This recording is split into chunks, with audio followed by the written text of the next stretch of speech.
Dear students, fund flow statement ulla mattoru essay type question kudi nammal answer cheyana. Pudhiya chala items vannittunde. Adodappam additional information il korchu kudi wide aayittulla fixed asset umayittu bandhappettulla asset account undakkanninte oru wide aayittulla oru explanation kudi idinathu varunnuണ്ട്. വീഡിയോയുടെ അവസാനം വരെ കൃത്യമായിട്ട് നിങ്ങൾ watch ചെയ്യുകയും ആവശ്യമായ കാര്യങ്ങൾ not ചെയ്ത് വെക്കുകയും ചെയ്യണം എന്നറിയിക്കുകയാണ്.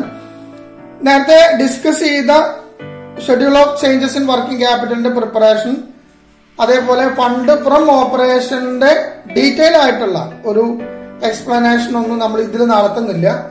കാരണം നമ്മൾ ടൈം ഒന്ന് ലെങ്ത് കുറക്കാൻ വേണ്ടിയിട്ടും കൂടിയാണ് അത് ചെയ്യുന്നത്. ഫണ്ട് ഫ്ലോ സ്റ്റേറ്റ്മെന്റ് നമ്മൾ അറിയാൻ നമുക്ക് ഫണ്ട് ഫ്ലോ സ്റ്റേറ്റ്മെന്റ് ഡയറക്റ്റ് ആയിട്ട് വരുന്ന ഐറ്റംസിനെ കുറിച്ചിട്ട് ഒരു ധാരണ വന്നിട്ടുണ്ട്. അപ്പൊ ഈ ബാലൻസ് ഷീറ്റ് നമുക്ക് ആദ്യം ഒന്ന് ജസ്റ്റ് ഒന്ന് നോക്കി നോക്കാം. ഇതിനകത്ത് equity share capital, preference share capital, share premium ഒരു ഐറ്റം പുതിയതായിട്ട് നേരത്തെ വിഭിന്നമായിട്ട് വന്നിട്ടുള്ളതാണ്. അതിൽ പ്രത്യേകമായിട്ട് പുതിയതായിട്ട് കാര്യം പറയാനൊന്നുമില്ല. അതിൽ ഇൻക്രീസ് ഉണ്ടെങ്കിൽ ആ ഇൻക്രീസ് നമ്മൾ ഫണ്ട് ഫ്ലോ സ്റ്റേറ്റ്മെന്റിൽ സോഴ്സ് ഓഫ് ഫണ്ടായിട്ട് ഡയറക്റ്റ് ആയിട്ട് കാണിക്കുന്ന രീതിയാണ് ഇപ്പൊ ഇതിലെടുത്തിട്ടുള്ളത്. രണ്ട് രീതിയിൽ അത് ചെയ്യാം. അതിന്റെ ഡിഫറൻസ് നമ്മൾ ജനറൽ റിസർവ് ചെയ്യണ പോലെയും നമുക്ക് വേണമെങ്കിൽ ചെയ്യാവുന്ന ഒരു ഐറ്റമാണ്. ജനറൽ റിസർവിന്റെ ഡിഫറൻസ് എന്താണ് ചെയ്യാന്ന് നമുക്കറിയാം. ലോണിന്റെ ഇൻക്രീസോ ഡിക്രീസോ ഡയറക്റ്റ് ആയിട്ട് ഇൻക്രീസ് ആണെങ്കിൽ സോഴ്സ് ഓഫ് ഫണ്ടിലും ഡിക്രീസ് ആണെങ്കിൽ യൂസ് ഓഫ് ഫണ്ടിലും ആണെന്ന് നമുക്കറിയാം. പിന്നെ ഇവിടെ ഉള്ളത് കറന്റ് ലാബിലിറ്റീസ് രണ്ട് ഐറ്റംസ് ഉണ്ട്. Creditors, outstanding expenses, provision for taxation adjustment ഉണ്ടോ എന്ന് നമുക്ക് നോക്കിയാല് പെയ്ഡ് ടാക്സ് എന്ന് പറഞ്ഞിട്ടൊരു ഐറ്റം കൊടുത്തിട്ടുണ്ട്. പേയ്മെന്റ് ഓഫ് ടാക്സ് ആണ്. അപ്പൊ നമ്മുടെ അക്കൗണ്ട് ആക്കേണ്ടി വരും. ഇന്ററിം ഡിവിഡന്റ് പെയ്ഡ് എന്ന് പറയുന്ന ഒരു മുകളിൽ പ്രപ്പോസ്ഡ് ഡിവിഡന്റ് ഇല്ലാത്ത ഒരു ഐറ്റം ഉണ്ട്. അതെന്താ ചെയ്യാന്നുള്ളതൊക്കെ നേരത്തെ ക്വസ്റ്റ്യനിൽ നമ്മൾ ഡിസ്കസ് ചെയ്തിട്ടുണ്ട്. നമ്മൾ interim dividend paid proposed dividend ഇല്ലാച്ചാൽ ഇത് ഫണ്ട് ഫ്രം ഓപ്പറേഷൻ കാണുമ്പോൾ നെറ്റ് പ്രോഫിറ്റിന്റെ കൂടെ ആഡ് ചെയ്യുകയും യൂസ് ഓഫ് ഫണ്ടിൽ കാണിക്കുകയാണ് നമ്മൾ ചെയ്യുക. പിന്നെ ഇതിൽ സ്പെഷ്യൽ ആയിട്ടുള്ള ഒരു അഡ്ജസ്റ്റ്മെന്റ് ഉണ്ട്, ഞാൻ എക്സ്പ്ലെയിൻ ചെയ്യാം. അസറ്റ് സൈഡിൽ പാറ്റന്റ്, ഗുഡ്വില്ലിന്റെ അതേപോലെ തന്നെയാണ് പാറ്റന്റിന്റെയും നമ്മൾ ട്രീറ്റ്മെന്റ് നടത്തുക. അതിൽ ഡിക്രീസ് വന്നിട്ടുണ്ട്, അത് നമ്മൾ റിട്ടേൺ ഓഫ് ആണ്. പാറ്റന്റ് റിട്ടേൺ ഓഫ് എന്ന് പറഞ്ഞിട്ട് ഫണ്ട് ഫ്രം ഓപ്പറേഷൻ കാണുമ്പോൾ ആഡ് ചെയ്യണം. പ്രിലിമിനറി എക്സ്പെൻസ് നമ്മൾ നേരത്തെ പറഞ്ഞിട്ടുള്ളതാണ്. റൈറ്റ് ഓഫ് ചെയ്യുന്നത് നെറ്റ് പ്രോഫിറ്റിന്റെ കൂടെ നമ്മൾ ഫണ്ട് ഫ്രം ഓപ്പറേഷൻ കാണാൻ വേണ്ടി ആഡ് ചെയ്യണം. ബിൽഡിംഗിൽ ഇവിടെ സ്പെഷ്യൽ ആയിട്ട് വേറെ കാര്യങ്ങളൊന്നുമില്ല. 2,20,000 ഉള്ളത് 2 lakh ആയിട്ട് കുറഞ്ഞിട്ടുണ്ട്. അഡീഷണൽ ഇൻഫർമേഷനിൽ വേറെ കാര്യങ്ങളൊന്നും പറയാത്തത് കൊണ്ട് 20,000 ഡിക്രീസ് ഉള്ളത് ഡിപ്രീസിയേഷൻ ആയിട്ട് കണക്കാക്കിയിട്ട് നമ്മൾ ഫണ്ട് ഫ്രം ഓപ്പറേഷന് കാണുമ്പോൾ നെറ്റ് പ്രോഫിറ്റിന്റെ കൂടെ ആഡ് ചെയ്താൽ മതി. ഫർണിച്ചറുമായിട്ട് ബന്ധപ്പെട്ടിട്ടാണ് ഇവിടെ ഡീറ്റെയിൽ ആയിട്ടുള്ള ഒരു കാര്യം സെപ്പറേറ്റ് പറയാം. പിന്നെ കറന്റ് അസറ്റ് ആയിട്ട് ഡെപ്റ്റേഴ്സ് ഉണ്ട്, മാർക്കറ്റബിൾ സെക്യൂരിറ്റീസ് ഉണ്ട്, സ്റ്റോക്ക് ഉണ്ട്, ക്യാഷ് ആൻഡ് ബാങ്ക് ഉണ്ട്. അതൊക്കെ schedule of changes in working ക്യാപിറ്റലാണ് നമ്മൾ അഡ്ജസ്റ്റ് ചെയ്യണമെന്ന് നമുക്ക് അറിയാം. ഇനി ഇവിടെ പറഞ്ഞിരിക്കുന്ന അഡ്ജസ്റ്റ്മെന്റിലുള്ള പ്രധാനപ്പെട്ട ഒരു ഐറ്റമാണ് നമ്മൾ നന്നായിട്ട് ശ്രദ്ധിക്കേണ്ടത്. ഇവിടെ പറഞ്ഞിരിക്കുന്നത് ഫർണിച്ചർ കോസ്റ്റിംഗ് റുപ്പീസ് 15,000 കോസ്റ്റ് ഉള്ള ഫർണിച്ചർ ബ്രാക്കറ്റിൽ പറഞ്ഞിട്ടുണ്ട് അക്യുമുലേറ്റഡ് ഡിപ്രീസിയേഷൻ റുപ്പീസ് 8,000 എന്ന് പറഞ്ഞാൽ ഇതുവരെ ഡിപ്രീസിയേഷൻ ചാർജ് ചെയ്തിട്ടുള്ളത് അക്യുമുലേറ്റഡ് എന്ന് പറഞ്ഞാൽ ഒരുപാട് വർഷങ്ങളായിട്ട് ഉപയോഗിക്കുന്ന ഫർണിച്ചർ ആയിരിക്കും. അതിന് ഇതുവരെ ചാർജ് ചെയ്ത ടോട്ടൽ ഡിപ്രീസിയേഷൻ ആണ് 8,000. അതെന്തിനാണ് തരുന്നതെന്ന് ഞാൻ പറയാം. That sold for rupees 10,000.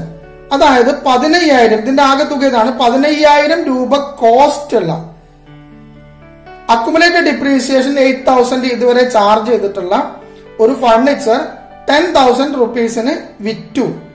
ഇനി depreciation charge during the year. ഈ വർഷം നമ്മുടെ ഫർണിച്ചറിന് ഡിപ്രീസിയേഷൻ ചാർജ് ചെയ്തിരിക്കുന്നത് 10% ആണ്. ഇത്രയും കാര്യങ്ങളാണ് ഫർണിച്ചറുമായിട്ട് ബന്ധപ്പെട്ടിട്ടുള്ള വളരെ ഡീറ്റെയിൽ ആയിട്ടുള്ള ഒരു കാര്യമാണത്. ഫർണിച്ചർ അക്കൗണ്ട് നമ്മൾ ഇതിനകത്ത് പ്രിപ്പയർ ചെയ്യേണ്ടതുണ്ട്.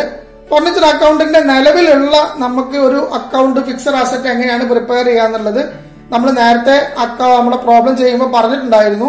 ഓപ്പണിംഗ് ബാലൻസ് എഴുതാം, ക്ലോസിംഗ് ബാലൻസ് ക്രെഡിറ്റ് സൈഡിൽ എഴുതാം, അതേപോലെ അതിൽ ഡിപ്രീസിയേഷൻ കറന്റ് ഇയറിലുള്ള ഡിപ്രീസിയേഷൻ എത്രയാണെങ്കിൽ അത് എഴുതാം. എന്നിട്ട് നമ്മൾ നേരത്തെ ചെയ്തത് അത് അവിടെ വെച്ച് ബാലൻസ് ചെയ്യുമ്പോൾ നമുക്ക് പർച്ചേസോ സെയിൽസോ ഉണ്ടെങ്കിൽ കിട്ടുമെന്നാണ് പറഞ്ഞിട്ടുണ്ടായിരുന്നത്. ഇവിടെയുള്ള ഒരു പ്രത്യേകത നോക്കുക നിങ്ങൾ. ഫർണിച്ചറിന്റെ എമൗണ്ട് 75,000 ആണ് ഫസ്റ്റ് ഇയറിൽ, 90,000 ആണ് സെക്കൻഡ് ഇയറിൽ. അതിന്റെ അർത്ഥം ഫർണിച്ചറിന്റെ എമൗണ്ട് ഇൻക്രീസ് ഉണ്ട് എന്ന് പറഞ്ഞാൽ അതിന്റെ അർത്ഥം പുതിയതായിട്ട് പർച്ചേസ് ഉണ്ട് എന്നാണ്. അപ്പൊ ഇവിടെ സെയിൽസിന്റെ കാര്യം പറഞ്ഞിട്ടുണ്ട്. അപ്പൊ അതേ ഫർണിച്ചർ വിറ്റിട്ടുണ്ട്. അപ്പൊ പർച്ചേസും ഉണ്ട് വിറ്റിട്ടുണ്ട് നമുക്ക് ഹിഡൻ ആയിട്ട് അറിയാം. അതുകൊണ്ട് തന്നെ നമ്മൾ ആ അക്കൗണ്ട് പ്രിപ്പയർ ചെയ്യണം. ആദ്യം തന്നെ നമ്മൾ ആ അക്കൗണ്ട് എങ്ങനെയാണ് പ്രിപ്പയർ ചെയ്യുന്നതാണ് ആദ്യം തന്നെ നമ്മൾ ഡിസ്കസ് ചെയ്യുന്നത്. അതിന്റെ പ്രിപ്പറേഷന്റെ ഒരു കാര്യങ്ങളാണ് ഞാൻ ആദ്യം പറയുന്നത്, ശ്രദ്ധിക്കാം. ഫർണിച്ചർ അക്കൗണ്ട് എങ്ങനെയാണ് പ്രിപ്പയർ ചെയ്യാം. ഫർണിച്ചർ അക്കൗണ്ട് പ്രിപ്പയർ ചെയ്യുമ്പോൾ നമുക്ക് ഡെബിറ്റ് സൈഡിലാണ് കാണിക്കേണ്ടത് ടു ബാലൻസ് ബ്രോ ഡൗൺ എന്ന് പറഞ്ഞിട്ട് നമ്മൾ 75,000 ആണ് നമുക്ക് ഓപ്പണിംഗ് ബാലൻസ്. ക്വസ്റ്റ്യനിൽ നമുക്ക് ബാലൻസ് ഷീറ്റിൽ തന്നിട്ടുള്ളതാണ്. ഫർണിച്ചറിന്റെ എമൗണ്ട് 75,000 ആണ് ഓപ്പണിംഗില്. ക്ലോസിംഗില് ബൈ ബാലൻസ് ക്യാരി ഡൗൺ എന്ന് പറഞ്ഞിട്ട് ഞാൻ നേരത്തെ പറഞ്ഞിട്ടുണ്ടായിരുന്നു. അക്കൗണ്ടിന്റെ ലാസ്റ്റ് ഭാഗത്ത് ക്ലോസിംഗ് ബാലൻസ് ക്രെഡിറ്റ് സൈഡിൽ എഴുതുക. അസറ്റ് അക്കൗണ്ട് ആയതുകൊണ്ട് ക്രെഡിറ്റ് സൈഡിലാണ് ക്ലോസിംഗ് ബാലൻസ് എഴുതുക. അത് 90,000 ആണ്. ഇത് രണ്ടും നമുക്ക് ചോദ്യത്തിൽ തന്നിട്ടുള്ളതാണ്. ഓപ്പണിംഗ് ബാലൻസും ക്ലോസിംഗ് ബാലൻസും നമ്മൾ എഴുതി. ഇതിനുശേഷം നമ്മൾ ആദ്യം തന്നിരിക്കുന്ന ഈ അസറ്റിന് ഈ വർഷത്തെ ഡിപ്രീസിയേഷൻ എത്രയാണ് ചാർജ് ചെയ്യാൻ പറഞ്ഞിട്ടുള്ളത് നോക്കുക. അത് നമ്മളോട് ചോദ്യത്തിൽ അഡീഷണൽ ഇൻഫർമേഷനിൽ പറഞ്ഞിട്ടുണ്ട്. ഡിപ്രീസിയേഷൻ ചാർജിന് ഡ്യൂറിംഗ് ദ ഇയർ ഫർണിച്ചറുമായിട്ട് ബന്ധപ്പെട്ട ഡീറ്റെയിൽസ് പറഞ്ഞു കൊടുത്താണ് പറഞ്ഞിരിക്കുന്നത്. ഈസ് 10% എന്നാണ് പറയുന്നത്. 10% എന്ന് പറഞ്ഞിട്ടുണ്ടെങ്കിൽ പ്രത്യേകം ശ്രദ്ധിക്കുക. ഓപ്പണിംഗ് ബാലൻസിന്റെ 10% ആണ്. അതായത് നമുക്ക് നിലവിൽ ഉണ്ടായിരുന്ന ഇയറിന്റെ ബിഗിനിങ്ങിൽ ഉണ്ടായിരുന്ന അസറ്റ് എത്രയാണോ വാല്യൂ അതിന്റെ 10% എന്നാണ് അർത്ഥം. കാരണം ആ അസറ്റാണ് നമ്മൾ ഈ വർഷം യൂസ് ചെയ്തത്. ഡിപ്രീസിയേഷൻ എന്ന് പറഞ്ഞാൽ യൂസ് ചെയ്തതിനുള്ള ചാർജാണ്. ഒരു അസറ്റ് നമ്മൾ യൂസ് ചെയ്യുന്നതിനുള്ള ചാർജാണ്. അപ്പൊ നമ്മൾ ഈ വർഷത്തെ ഡിപ്രീസിയേഷൻ ചാർജ് ചെയ്യേണ്ടത് 75,000ന്റെ 10% ആണ്. ബൈ ഡിപ്രീസിയേഷൻ എന്ന് പറഞ്ഞിട്ട് നമ്മൾ 75,000ന്റെ 10% അഥവാ 7,500. പ്രത്യേകം ശ്രദ്ധിക്കുക. ഓപ്പണിംഗ് ബാലൻസ് നമുക്ക് തന്നിരിക്കുന്ന അസറ്റിന്റെ ഓപ്പണിംഗ് ബാലൻസിന്റെ 10% ആണ് നമ്മൾ എഴുതിയിരിക്കുന്നത്. അത് അഡ്ജസ്റ്റ്മെന്റിൽ നമ്മളോട് 10% ആണെന്ന് പറഞ്ഞിട്ടുണ്ട്. അത് വെച്ചിട്ട് ചെയ്തു. ഇനി നമ്മൾ ശ്രദ്ധിക്കേണ്ടത് ഈ അസറ്റുമായിട്ട് ബന്ധപ്പെട്ട് നമ്മൾ ഒരു ചെറിയ കാൽക്കുലേഷൻ നമ്മൾ അഡീഷണൽ ആയിട്ട് ചെയ്യാനുണ്ട്. അതായത് നമ്മൾ വിൽപ്പന നടത്തുന്നതിനെ പറ്റിയിട്ട് അഡീഷണൽ ഇൻഫർമേഷനിൽ പറഞ്ഞിരിക്കുന്നത് നിങ്ങൾ നോക്കി നോക്കുക. ഫർണിച്ചർ കോസ്റ്റിംഗ് ₹15,000 അഥവാ 15,000 രൂപ കോസ്റ്റ് ഉള്ള, വാങ്ങുമ്പോ 15,000 രൂപ വിലയുള്ള ഫർണിച്ചർ ആണ്.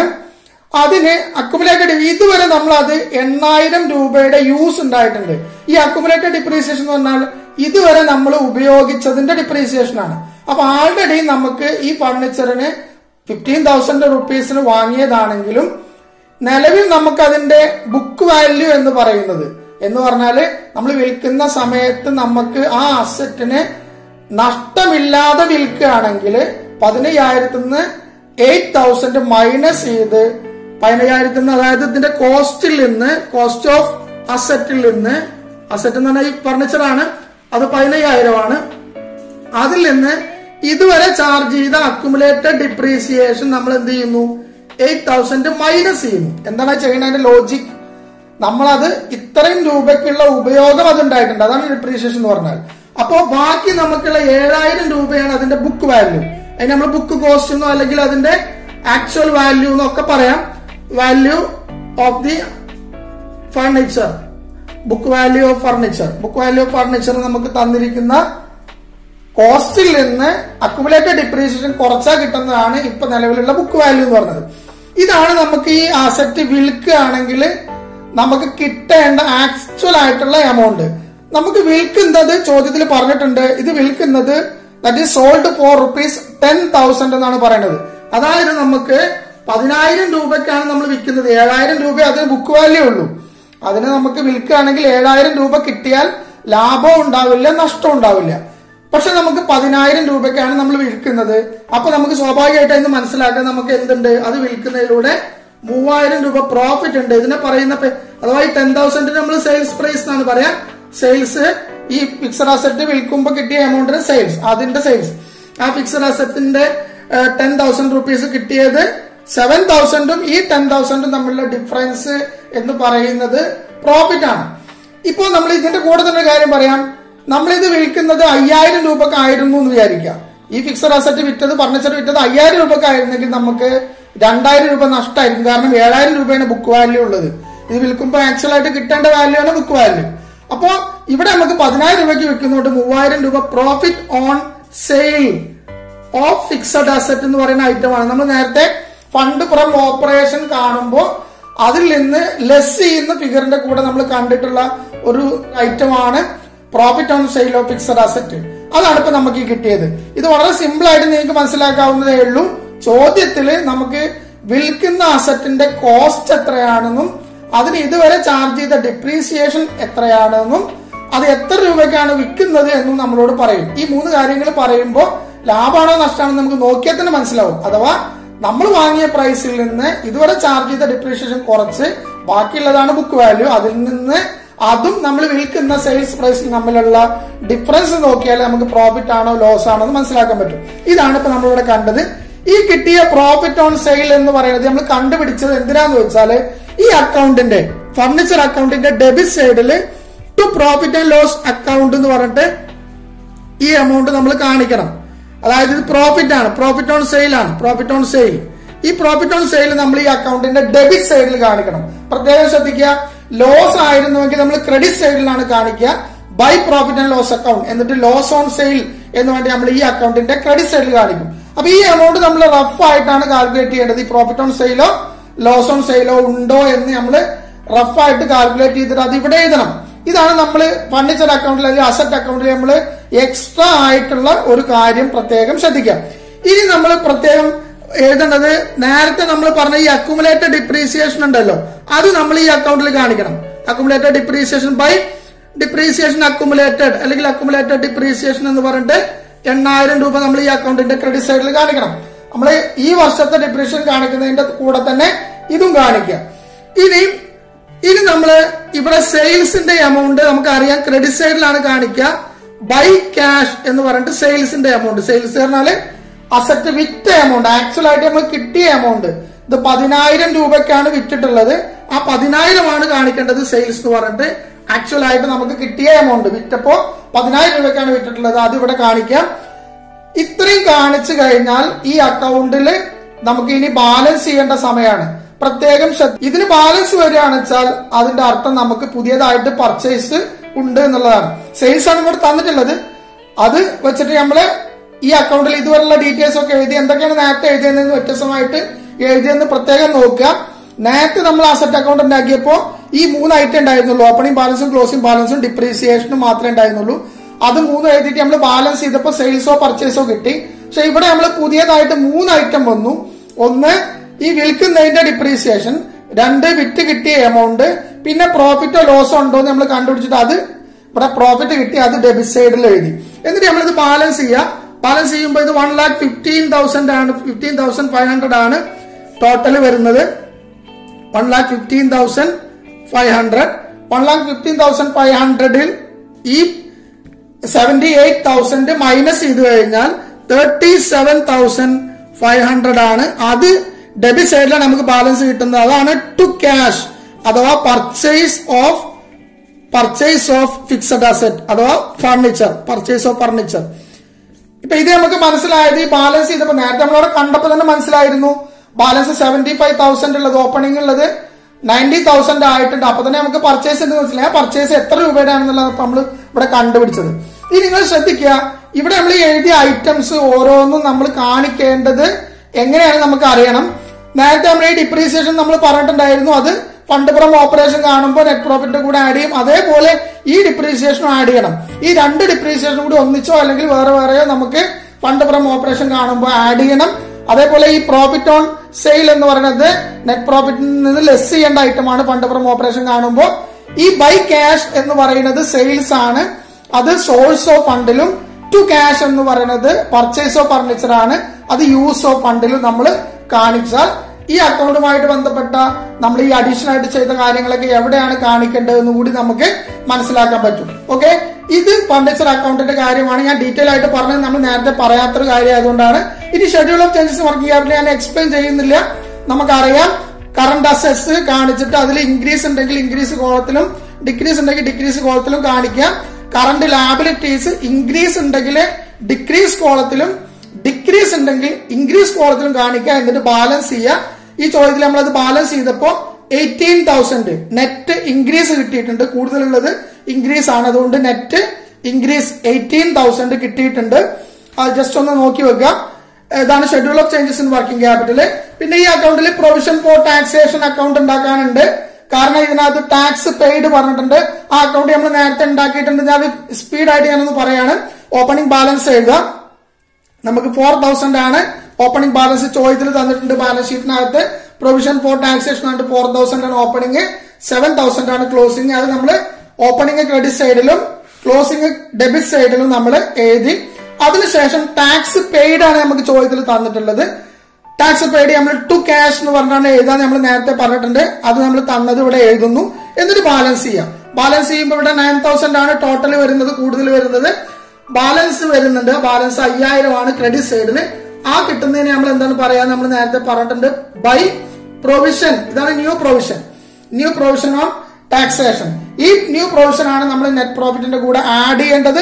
ഈ ടാക്സ് പെയ്ഡ് എന്ന് പറയുന്നത് നമ്മൾ യൂസ് ഓഫ് ഫണ്ടില് കാണിക്കുകയും ചെയ്യണം. നമ്മൾ നേരത്തെ പ്രൊപ്പോസൽ ഡിവിഡന്റ് അക്കൗണ്ട് ഉണ്ടാക്കുമ്പോൾ തന്നെ അതിനെ കുറിച്ചിട്ടുള്ള എക്സ്പ്ലനേഷൻ ഒക്കെ നൽകിയിട്ടുണ്ടായിരുന്നു. ഇനി നമുക്ക് നേരെ ഫണ്ട് ഫ്രം ഓപ്പറേഷൻ എങ്ങനെയാണ് ഉണ്ടാക്കുക എന്നുള്ളത് നോക്കാനുണ്ട്. ഫണ്ട് ഫ്രം ഓപ്പറേഷൻ എങ്ങനെയാണ് കാണുന്നതാണ് പറയാനുള്ളത്. ബാക്കിയുള്ള എല്ലാം പറഞ്ഞു കഴിഞ്ഞു. നമ്മളിപ്പോ ഇതുവരെ ഫർണിച്ചർ അക്കൗണ്ട് ഉണ്ടാക്കി, അതേപോലെ പ്രൊവിഷൻ ഫോർ ടാക്സേഷൻ അക്കൗണ്ട് ഉണ്ടാക്കി, ചെറിയൊരു കാൽക്കുലേഷൻ ഒക്കെ നടത്തിയിട്ടുണ്ട്. ഇനി ഫണ്ട് ഫ്രം ഓപ്പറേഷൻ നമുക്ക് അറിയുന്നതാണ്, നേരത്തെ അറിയുന്ന ഇതായതുകൊണ്ട് ഞാൻ വേഗം പറയാണ്. Net profit. ഈ ചോദ്യത്തില് net profit and loss account balance 20,000 ഉള്ളത് 10,000 ആയിട്ട് കുറഞ്ഞിരിക്കുകയാണ്. അതുകൊണ്ട് അവിടെ ലോസ് ആണെന്ന് നമുക്ക് അറിയാം. അപ്പൊ നെറ്റ് പ്രോഫിറ്റിന്റെ അവിടെ നില്ലിടുക. ആഡ് ഡിപ്രീസിയേഷൻ ഞാൻ നേരത്തെ പറഞ്ഞിട്ടുണ്ടായിരുന്നു. ആദ്യം നമുക്ക് ഇവിടെ ഫർണിച്ചറിന്റെ ഡിപ്രീസിയേഷൻ ഉണ്ട്. ഫർണിച്ചറിന്റെ 2 ഡിപ്രീസിയേഷൻ ഉണ്ട്. അതായത് നിലവിൽ ഈ വർഷത്തെ 7,500 ഉണ്ട്, പ്ലസ് മുമ്പത്തെ ബാലൻസ് അക്യുമുലേറ്റഡ് ഡിപ്രീസിയേഷൻ 8,000 കൂടി ചേർത്ത് 15,500 ആണ്. 15,500 ആണ് ടോട്ടൽ ഡിപ്രീസിയേഷൻ ഓൺ ഫർണിച്ചർ വരിക. അതേപോലെ നമ്മുടെ ഒരു ഫിക്സഡ് അസറ്റ് കൂടി നമ്മുടെ ബാലൻസ് ഷീറ്റിൽ ഞാൻ നേരത്തെ പറഞ്ഞിട്ടുണ്ടായിരുന്നു. ബിൽഡിംഗ് 2,20,000 ഉള്ളത് 2 lakh ആയിട്ട് മാറിയിട്ടുണ്ട്. അപ്പൊ 20,000 നമുക്ക് അവിടെ ഡിപ്രീസിയേഷൻ ഓൺ ബിൽഡിംഗ് ഉണ്ട്. ഡിപ്രീസിയേഷൻ ഓൺ ബിൽഡിംഗ് 20,000 ആണ് അത് വരിക. 2,20,000 ഉള്ളത് 2 lakh ആയിട്ട് കുറഞ്ഞിരിക്കുകയാണ്. പിന്നെ നമുക്ക് ഇവിടെ ഉള്ളത് പാറ്റന്റ് ഗുഡ്വിൽ റിട്ടേൺ ഓഫിന്റെ പകരം നമുക്ക് ഇവിടെ പാറ്റന്റ് റിട്ടേൺ ഓഫ് ആണ്. അതുള്ളത് 5,000 ആണ്. പാറ്റന്റ് നമുക്ക് നേരത്തെ ബാലൻസ് ഷീറ്റിൽ കണ്ടിട്ടുള്ളതാണ്. പാറ്റന്റ് 70,000 ഉള്ളത് 65,000 ആയിട്ട് മാറിയിട്ടുണ്ട്. അത് നമ്മൾ 5,000 ഡിഫറൻസ് ഉണ്ട്. അതേപോലെ പ്രിലിമിനറി എക്സ്പെൻസസ് റിട്ടേൺ ഓഫ് ഉണ്ട്. അത് 6,000 ആണ് വരുന്നത്. അതായത് അവിടെ 8,000 ഉള്ള 74,000 ആയിട്ട് മാറിയിട്ടുണ്ട്. അതിൽ 6,000ന്റെ കുറവാണ്, അതാണ് റിട്ടേൺ ഓഫ് ഉള്ളത്. പിന്നെ നമ്മളിപ്പോ കണ്ടിട്ടുള്ള പ്രൊവിഷൻ ഫോർ ടാക്സേഷന്റെ എമൗണ്ട് നമ്മൾ പറഞ്ഞു. പ്രൊവിഷൻ ഫോർ ടാക്സേഷൻ അത് 5,000 ആണ്. ഇപ്പൊ നമ്മൾ കിട്ടിയതാണ് തൊട്ട് മുന്നേ. പിന്നെ നമുക്കറിയാം ഇന്ററിം ഡിവിഡന്റ്. ഇവിടെ ഡിവിഡന്റ് പെയ്ഡ് അഥവാ ഇന്ററിം ഡിവിഡന്റ് എന്ന് പറഞ്ഞാൽ നമുക്കൊരു എമൗണ്ട് തന്നിട്ടുണ്ട്. അത് നമുക്ക് ഇവിടെ അക്കൗണ്ട് ഉണ്ടാക്കേണ്ട പ്രൊപ്പോസൽ ഡിവിഡന്റ് അക്കൗണ്ട് ഇല്ലാത്തത് കൊണ്ട് നമ്മൾ നേരത്തെ പറഞ്ഞാൽ അത് ഒറ്റയ്ക്കുള്ള ഐറ്റമാണ്. ഡിവിഡന്റും ഇൻട്രസ്റ്റും റെന്റും ഒക്കെ പെയ്ഡ് ഉള്ളത് ഒറ്റയ്ക്ക് തരാണ് വെച്ചാൽ, ടാക്സ് ഒക്കെ ഒറ്റയ്ക്ക് തരാണ് വെച്ചാൽ അത് ഇവിടെ ആഡ് ചെയ്യേണ്ട ഐറ്റാണ് നമുക്കറിയാം. അത് 5,000 ഉണ്ട്, അത് എഴുതി. പിന്നെ ജനറൽ റിസർവിലേക്കുള്ള ട്രാൻസ്ഫർ ഉണ്ട്. ജനറൽ റിസർവിലെ ഡിഫറൻസ് നമ്മളോട് പറഞ്ഞിരിക്കുന്നത് 10,000 14,000 ആണ്. 4,000 ഡിഫറൻസ് അവിടെ വരുന്നുണ്ട്, അത് എഴുതി. ഇത്രയാണ് നമുക്ക് fund from operation net profit കൂടെ ആഡ് ചെയ്യാൻ ഈ ചോദ്യത്തിലുള്ളത്. മറ്റ് സംഭവങ്ങളൊന്നും ഇല്ല. ഇവിടെ loss on sale of fixed asset ഇല്ല. Loss on sale of fixed asset ഇവിടെ profit on sale of fixed asset ഉണ്ട്. അത് നമുക്ക് ലെസ് ചെയ്യേണ്ട ഫിഗർ ആണ്. അപ്പൊ ഇത് ടോട്ടൽ ചെയ്യാം. 60,500 ആണ് നമുക്ക് ഇതിന്റെ ടോട്ടൽ കിട്ടിയിരിക്കുന്നത്. ഇനി ഇതിനകത്ത് ലെസ് ചെയ്യേണ്ടത് ഒന്ന് നെറ്റ് ലോസ് നമുക്ക് തന്നിരിക്കുന്നത് 10,000 ആണ്. ഡിഫറൻസ് എടുത്താണ് പ്രോഫിറ്റ് ആൻഡ് ലോസ് അക്കൗണ്ട് നമ്മൾ ബാലൻസ് ഷീറ്റിൽ തന്നിരിക്കുന്നത്.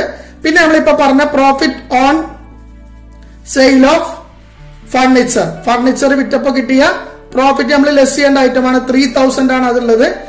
ഇത് രണ്ടും ഈ 10,000 3,000 കൂടി കൂട്ടിയിട്ട് ഈ 60,500 ലെസ് ചെയ്യണം എന്നാണ് അതിന്റെ അർത്ഥം. ടോട്ടലി നമ്മൾ ലെസ് ചെയ്ത് കഴിയുമ്പോൾ 47,500 ആണ് നമുക്ക് കിട്ടുന്നത് fund from operation.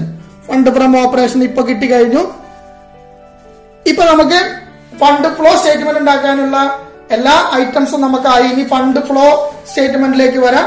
Fund flow സ്റ്റേറ്റ്മെന്റിൽ നമുക്ക് സോഴ്സസ് എന്തൊക്കെയാണ് വരുന്നത് നോക്കുക. സോഴ്സസ് ഓഫ് ഫണ്ട് വരുന്നത്, ഒന്ന് ലാസ്റ്റ് കിട്ടിയ ഫണ്ട് ഫ്രം ഓപ്പറേഷൻ ആദ്യം എഴുതാം. ഫണ്ട് ഫ്രം ഓപ്പറേഷൻ തന്നിരിക്കുന്നത് 47,500 ആണ് ഇപ്പൊ നമ്മൾ കണ്ടുപിടിച്ചത്. അതേപോലെ ഷെയർ ക്യാപിറ്റൽ ഇവിടെ നമ്മൾ നേരത്തെ കണ്ടിട്ടുണ്ടായിരുന്നു. ഷെയർ ക്യാപിറ്റൽ 2,50,000 ആദ്യത്തെ വർഷം 3 lakh ആണ്. അവിടെ ഇൻക്രീസ് ഉണ്ട്, അഥവാ issue of share capital, equity share capital ഉണ്ട്. ഇക്വിറ്റി ഷെയർ ക്യാപിറ്റലിന്റെ ഇൻക്രീസ് അത് ഇഷ്യൂ കൊണ്ടാണ് കാണിക്കുക. 50,000 അതുണ്ട്. അതേപോലെ ഇൻക്രീസ് ഇൻ ഷെയർ പ്രീമിയം നമ്മൾ നേരത്തെ പറഞ്ഞിട്ടുണ്ടായിരുന്നു. ഷെയർ പ്രീമിയത്തിൽ ഇൻക്രീസ് ഉണ്ടെങ്കിൽ അത് നമ്മൾ ഇവിടെ കാണിക്കുക. 15,000 ആണ് അതിവിടെ ഉള്ളത്. 10,000 ഉണ്ടായിരുന്നത് 25,000 ആയിരിക്കുകയാണ്. അപ്പോ അവിടെ 15,000 ഇൻക്രീസ് ആണ്, അതവിടെ കാണിച്ചു. ദെൻ പിന്നെ നമുക്ക് സെയിൽ ഓഫ് ഫർണിച്ചർ ഉണ്ട്. നമുക്കറിയാം അത് സോഴ്സ് ഓഫ് ഫണ്ട് ആണെന്ന്. സെയിൽ ഓഫ് ഫർണിച്ചർ 10,000 രൂപയ്ക്കാണ് വിറ്റിരിക്കുന്നത്. ആ 10,000 ആണ് നമുക്ക് കിട്ടിയിട്ടുണ്ടാവുക. അതാണ് സോഴ്സ് ഓഫ് ഫണ്ട് ആയിട്ട് വരിക. ഇത്രയാണ് സോഴ്സ് ഓഫ് ഫണ്ട് ഉള്ളത്. ടോട്ടൽ സോഴ്സ് ഓഫ് ഫണ്ട് 1,22,500 ആണ് സോഴ്സ് ഓഫ് ഫണ്ട് ഉള്ളത്. യൂസസ് വരുന്നത് തന്നെ ഇന്ററിം ഡിവിഡന്റ് പെയ്ഡ് ഉണ്ട്. ഇന്ററിം ഡിവിഡന്റ് ഉള്ളത് 5,000 ആണ് നമുക്ക് തന്നിരിക്കുന്നത്. ഇവിടെ എഴുതണം. അതേപോലെ ടാക്സ് പെയ്ഡ് ഉണ്ട്. ടാക്സ് പെയ്ഡ്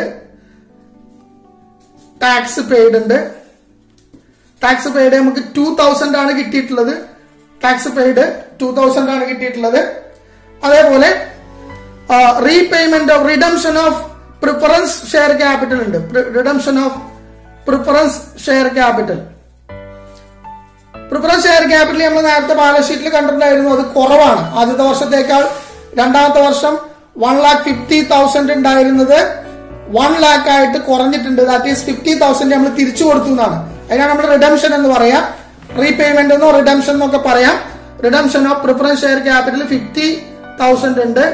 അതേപോലെ റീപേയ്മെന്റ് ഓഫ് ലോൺ ഉണ്ട്. ലോണിൽ ഒരു ഡിക്രീസ് അവിടെ കണ്ടിട്ടുണ്ടായിരുന്നു. റീപേയ്മെന്റ് ഓഫ് ലോൺ 10,000 ആണ് ആ റീപേയ്മെന്റ് എന്ന് പറയുന്നത്. ബാലൻസ് ഷീറ്റിൽ നമുക്ക് തന്നിരിക്കുന്ന മോർട്ട്ഗേജ് ലോൺ 50,000 ഉണ്ടായിരുന്നത് 40,000 ആയി. അപ്പൊ 10,000 ഡിക്രീസ് ഉണ്ട്. ദെൻ ഇനി നമുക്ക് ഇവിടെ ഉള്ളത് പർച്ചേസ് ഓഫ് ഫർണിച്ചർ ഉണ്ട്. നമ്മൾ നേരത്തെ ഫർണിച്ചർ അക്കൗണ്ട് ഉണ്ടാക്കിയപ്പോൾ നമുക്കൊരു പർച്ചേസ് ഓഫ് ഫർണിച്ചർ 37,500 പർച്ചേസ് നടത്തിയതായിട്ട് നമ്മൾ കണ്ടിട്ടുണ്ടായിരുന്നു. പർച്ചേസ് ഓഫ് ഫർണിച്ചർ നമ്മൾ എഴുതി. ദെൻ നമുക്ക് ഇൻക്രീസ് ഇൻ വർക്കിംഗ് ക്യാപിറ്റൽ കാണിക്കാം. Increase in working capital last item ആയിട്ട് കാണിക്കാം. 18,000 ആണ് അത് വരുന്നത്. അത് കാണിച്ചു. ടോട്ടൽ യൂസസ് എന്ന് പറയുന്നത് 1,22,500 ആണ് യൂസസ് എന്ന് പറയുന്നത്. അപ്പൊ സോഴ്സും യൂസസും നമുക്ക് ഈക്വൽ ആയിട്ട് കിട്ടിയത് നമ്മൾ കണ്ടു. ഇതാണ് നമ്മളിപ്പോ ഈ പറയുന്ന ഫണ്ട് ഫ്ലോ സ്റ്റേറ്റ്മെന്റിൽ നമ്മൾ പുതിയതായിട്ട് ചോദ്യം തന്നത്. പ്രത്യേകിച്ച് നമ്മൾ ഇന്ന് ചെയ്ത അസറ്റ് അക്കൗണ്ട് നിങ്ങൾ വളരെ ശ്രദ്ധാപൂർവം വേണം ചെയ്യാൻ. അതിലേറെക്കുറെ മാക്സിമം വരുന്ന ഐറ്റംസ് എല്ലാം നമ്മൾ വന്നിട്ടുണ്ട് ഫർണിച്ചർ അക്കൗണ്ടില്. നേരത്തെ ആകെ 3 ഐറ്റം ഉണ്ടായിരുന്നത് ഇപ്പൊ അതിൽ പുതിയ 3 ഐറ്റം കൂടി ചേർന്ന് 6 ടോട്ടൽ ഐറ്റംസ് 6 എണ്ണമായിട്ട് ബാലൻസ് അടക്കം 7 എണ്ണം ഉണ്ട്. അത് ഇത്രയും വന്നിട്ടുണ്ട്. വളരെ ഡീറ്റെയിൽ ആയിട്ട് അസറ്റ് അക്കൗണ്ട് നിങ്ങൾ മനസ്സിലാക്കണം. ഡൗട്ട്സ് ഉണ്ടെങ്കിൽ ക്ലിയർ ചെയ്യണമെന്ന് കൂടി പറഞ്ഞുകൊണ്ട് ഈ വീഡിയോ അവസാനിപ്പിക്കുകയാണ്. വളരെ സന്തോഷത്തോട് കൂടിയിട്ടുള്ള ഒരു നല്ല ദിവസം നേരുന്നു.